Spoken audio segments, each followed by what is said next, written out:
Atom कम का हमारा मंत्र गुलशन के तहफ्फुज की कसम खाई। কাশ্মীরের আকাশে এখন বারুদের গন্ধ, সীমান্ত জুড়ে টান টান উত্তেজনা। ভারত যখন পাকিস্তানের সঙ্গে সীমান্তে গুলি বিনিময়ে ব্যস্ত, ঠিক তখনই পাশের ঘরে আগুনে ঘি ঢালছে চীন। ইসলামাবাদের হাতে তুলে দিচ্ছে ভয়ঙ্কর এক ক্ষেপণাস্ত্র PL-15। এই মিসাইলের পাল্লা 200 কিলোমিটারেরও বেশি, আর গতি শব্দের চেয়েও 5 গুণ বেশি।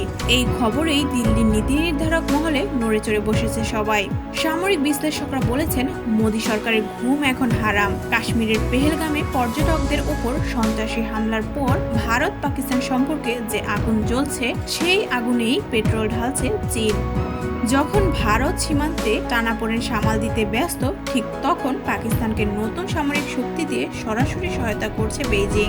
ভারতীয় সংবাদ মাধ্যম ফার্স্ট পোস্ট জানাচ্ছে, সম্প্রতি পাকিস্তানের বিমান বাহিনী JF-17 যুদ্ধ বিমানের ছবি প্রকাশ করেছে। সেখানে স্পষ্ট দেখা যায় চীনের PL-15 ক্ষেপণাস্ত্রে সজ্জিত বিমানগুলো।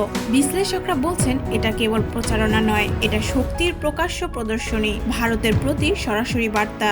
চীনের রাষ্ট্রীয় শক্তি ABIC তৈরি করেছে এই ক্ষেপণাস্ত্র, যেটি রাডার নিয়ন্ত্রিত স্বয়ংক্রিয় প্রযুক্তিতে পরিচালিত হয় এবং বিয়ন্ড ভিজুয়াল রেঞ্জে থাকা শত্রু বিমানকে ধ্বংস করতে সক্ষম। এটি ভারতীয় রাফায়েল, ইউরোপীয় মেটেওর মিসাইলের সমকক্ষ, আর তাই আকাশ যুদ্ধে পাকিস্তান এখন ভারতের জন্য বড় চ্যালেঞ্জ হয়ে দাঁড়িয়েছে। বিশ্লেষকদের মতে, চীনের এই পদক্ষেপ মোটেই আকস্মিক নয়, এটি একটি সুপরিকল্পিত কৌশলগত চাল। কাশ্মীর অঞ্চলের মতো সংঘাতময় পরিস্থিতির সুযোগে চীন যেমন নিজের অস্ত্র বাজার সম্প্রসারণ করেছে, তেমনি ভারতের উপরও চাপ বাড়াচ্ছে। ভারতের সাবেক সামরিক কর্মকর্তারাও বলছেন, PL-15 ক্ষেপণাস্ত্র পাকিস্তানের হাতে তুলে দিয়ে চীন এখন প্রক্সি পাওয়ার ব্যালেন্স গড়ে তুলছে। যখন পরমাণু শক্তিধর ভারত ও পাকিস্তান মুখোমুখি, ঠিক তখন তৃতীয় শক্তি হিসেবে চীন নিজের প্রভাব শক্তিশালী করছে।